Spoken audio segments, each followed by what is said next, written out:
আইন শৃঙ্খলা বাহিনী বা প্রশাসনের ফিটনেস পরীক্ষা করার জন্য, যাচাই করার জন্য হলেও যেন স্থানীয় নির্বাচনের দু একটি ধাপের নির্বাচন তারা করে। আমরা যেহেতু জাতীয় ঐক্যমত্যের কমিশনের চেয়ারম্যান, আপনারা জানেন প্রথমবারের মতো এই ধরনের মিটিংয়ে উনি ছিলেন, সচিব ছিলেন ওই কমিশনের, যেই কারণে আমরা পরিষ্কারভাবেই বলেছি যে তাদের সামনে যে কমিশনের ভূমিকা আমরা দেখি যে অনেক ধরনের সিদ্ধান্ত দু একটি দল কি বলছে সেটার উপরে ডিপেন্ড করছে এবং তাদেরকে কনভিন্স করে একটা কনক্লুশনে পৌঁছানো বা সিদ্ধান্ত পরিবর্তন করার লাইনে যাচ্ছে। তো সংস্কার কমিশন কিংবা সরকার যেন বৃহত্তর জন আকাঙ্ক্ষার পাশ কাটিয়ে তারা যেন কোনো রাজনৈতিক দলের প্রতি বায়াসড হয়ে কিংবা কোনো রাজনৈতিক দলের চাপে এই ধরনের সিদ্ধান্তে না পৌঁছায় সেটি আমরা স্মরণ করিয়ে দিয়েছি। বিশেষ করে এই গণ অভ্যুত্থান পরবর্তী পরিস্থিতিতে আমাদের যে প্রত্যাশা ছিল সেইখানে বড় রকমের একটা ধাক্কা আমরা খেয়েছি। সরকারেরও জনপ্রিয়তা কিছু ক্ষেত্রে আপনার হ্রাস পেয়েছে, যেটা তো সরকারও বুঝে। গতকালকে আমরা যারা উপদেষ্টাদের একটা ছবি দিয়ে দেখলাম যে 5ই আগস্টের পরে জনতার বাহাবা নিয়ে আপনার আর্মির এপিসিতে যাচ্ছে সেলুট নিয়ে, আর গতকালকে জনতার রোষের মুখে 2 জন উপদেষ্টা 9 ঘন্টা ধরে অবরুদ্ধ। এই কারণগুলো সরকারকে খতিয়ে দেখার জন্য আমরা বলেছি এবং বিশেষ করে সরকারের উন্নয়ন কর্মকাণ্ড এবং সেবাকে তৃণমূলে যারা পৌঁছে দেয় সেটা হচ্ছে লোকাল গভর্নমেন্ট।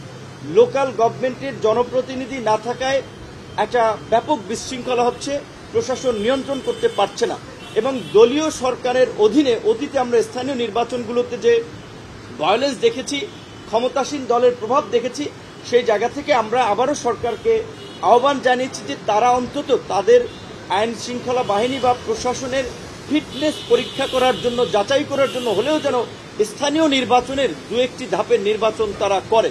পাশাপাশি এই গণ অভ্যুত্থানের সবচেয়ে বড় স্টেক হোল্ডার বা অংশীদারদের মধ্যে ছাত্র নেতৃবৃন্দ অন্যতম। গত 11 মাসে আমরা দেখেছি যে আমরা যেটা বলেছিলাম যে একটা রাজনৈতিক ঐক্য ফোরাম করা, জাতীয় ঐক্যের ছাত্রদেরকেও প্রধান উপদেষ্টা মাঝে মাঝে বসবেন, তাদের সাথে আলাপ করবেন, বিভিন্ন বিষয়ে তাদের মতামত নেবেন। সেই ক্ষেত্রে বৈষম্য বিরোধী আন্দোলন ছাড়া কিংবা এনসিপি সংশ্লিষ্ট ছাড়া অন্য কোনো ছাত্র সংগঠনের নেতা বা ছাত্রদের প্রতিনিধিদেরকে বোধহয় সরকার কখনো ডাকে নাই, তাদের সাথে মিটিংও হয়নি। আমরা এই 5ই আগস্টের পূর্বে এই বিভিন্ন ছাত্র সংগঠন যারা এই গণ অভ্যুত্থানের নেতৃত্ব দিয়েছে তাদের শীর্ষ নেতাদের সাথে অন্তত প্রধান উপদেষ্টার একটা মতবিনিময়ের আমরা প্রস্তাব রেখেছি। প্রধান উপদেষ্টা আমাদেরকে সামগ্রিক প্রেক্ষাপটে আশ্বস্ত করেছেন সংস্কার যে কোনো মূল্যে তিনি বাস্তবায়ন করতে চান।